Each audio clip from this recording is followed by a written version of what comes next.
Hariom. Knowledge plus में हम सभी विद्यार्थियों का स्वागत करते हैं। आज Hariom astrology class number 440 class है।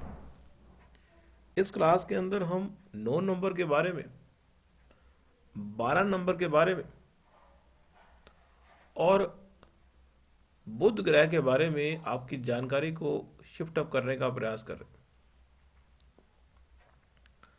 9 नंबर व्यक्ति की धर्म के प्रति आस्था को हम चेकआउट करते हैं। व्यक्ति जब आस्था से आगे चला जाएगा, कहते हैं कि जो गुरु है, कुंडली में गुरु जो है, गुरु और चंद्रमा से गज केसरी योग बनता है।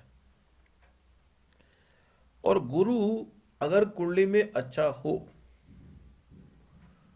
तो गुरु कहता है कि आई डोंट केयर। गुरु अगर कुंडली में अच्छा होगा तो आप अपने शिष्यों के संबंध में डोंट केयर के फॉर्मूले को पुटअप करोगे। जितना एक्सट्रीम कुंडली में जितना एक्सट्रीम गुरु पावरफुल होगा उतना आप कंफर्टेबल होंगे और कहेंगे कि मुझे इस बात का फर्क नहीं पड़ता कि मुझे सुनने वाला ए व्यक्ति है या 10 व्यक्ति है। जब गुरु को इस बात का फर्क ना पड़े कि मुझे सुनने वाला ए व्यक्ति है या 10 है, तो वो जो गुरु है वो एक्सट्रीम लेवल पे एक संत महात्मा के रूप में अपने आप को स्थापित उसने कर लिया। लेकिन अगर 9 नंबर का जो गुरु है वो संसारिक गुरु है, लेकिन 12 नंबर का जो गुरु है वो एक प्रकार का वो गुरु है जो जीवन में किसी चीज को देने के लिए यहां पे आया है। Whenever we are giving something, तो देने की बात गुरु कुंडली में जिस भाव में भी होगा वहां पे आप 100 रुपये देने की बात करोगे तो लेने के बाद सिर्फ 10 रुपये करोगे। मीन्स आपकी जो विजन है बड़ा है, छोटे विजन से काम नहीं करते आप। छोटे विजन से आप काम नहीं करते। गुरु जहां पे भी होगा, गुरु अगर पहले भाव में होगा तो आप अपनी पर्सनैलिटी को 4 चांद लगाने के लिए यदि 100 रुपये भी खर्च करने होंगे और पर्सनैलिटी में अगर 10% भी निखार आएगा तो आप पैसे देने में हिचकेंगे नहीं, क्योंकि आपके लिए उस भाव का रिजल्ट प्राप्त करना गुरु की तुलना में ज्यादा इंपॉर्टेंट है। सेम उसी तरह से अगर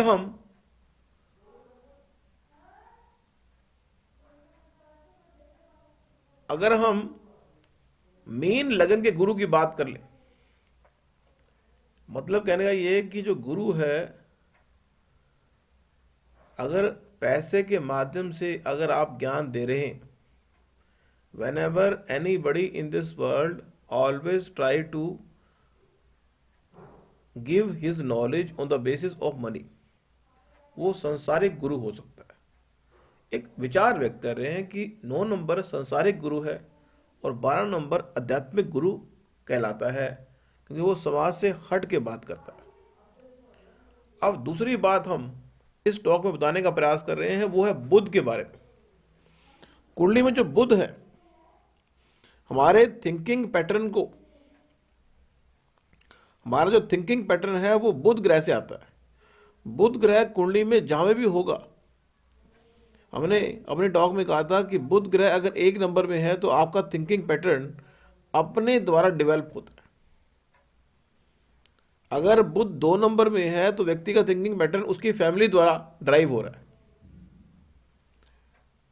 तीसरी कंडीशन में यह है कि अगर आपकी कुंडली में बुध तीसरे भाव में है तो आपके ब्रदर और सिस्टर के माध्यम से आपकी थिंकिंग ड्राइव हो रही है।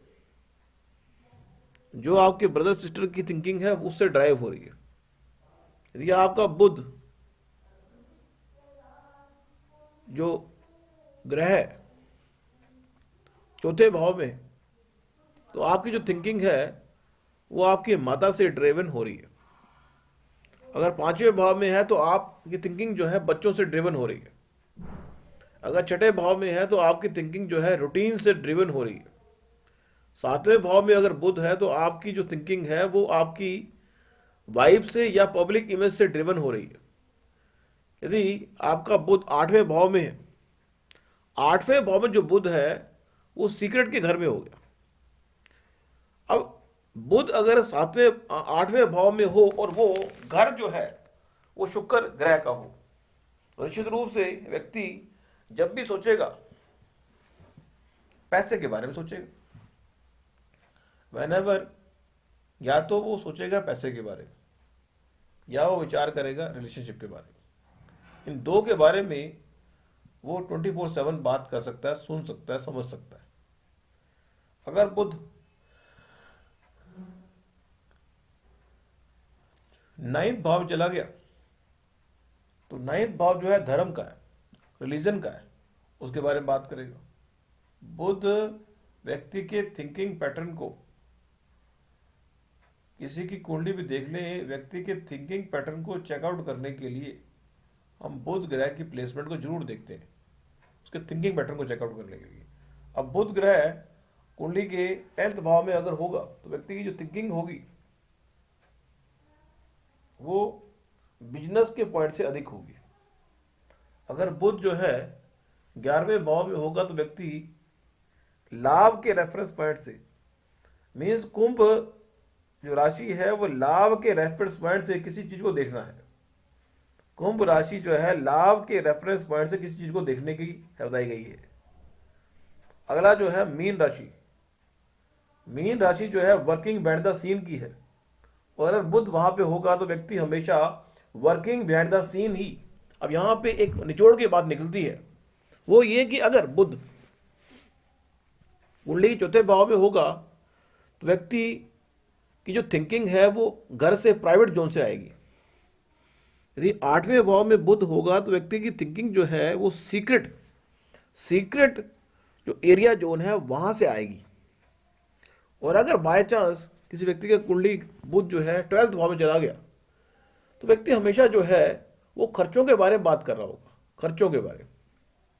हमने पहले भी अपने टॉक में कहा था कि जो 12वां भाव है, टॉपिक को चेंज कर रहे हैं, 12वां भाव आपके इनडायरेक्ट खर्चों का है। 12वें भाव का मालिक अगर पहले भाव में जाएगा तो व्यक्ति इनडायरेक्ट खर्चों को इन्वेस्ट करेगा अपने अंदर, मीन्स अपने अंदर ही पैसे को, अपने ऊपर ही पैसा खर्च करने में वो नहीं करता शर्म, अपने ऊपर भी पैसा खर्च करने में वो नहीं करता शर्म। ये होगा बुध के बारे में। अगर बुध जो है 4th भाव में होगा, मीन्स अगर बुध 4th भाव में है तो व्यक्ति की जो थिंकिंग पैटर्न है वो उसके होम एनवायरनमेंट से आ रही है। अगर बुध 7वें भाव में होगा तो उसका जो थिंकिंग पैटर्न है उसके वाइफ के थ्रू आ रहा है। यदि बुध 10वें भाव में होगा तो उसका थिंकिंग पैटर्न जो है उसके बॉस के फीलिंग के हिसाब से आएगा। तो ये तो हुआ बुध के बारे में। Thank you so much for listening and always supporting Hariom knowledge plus.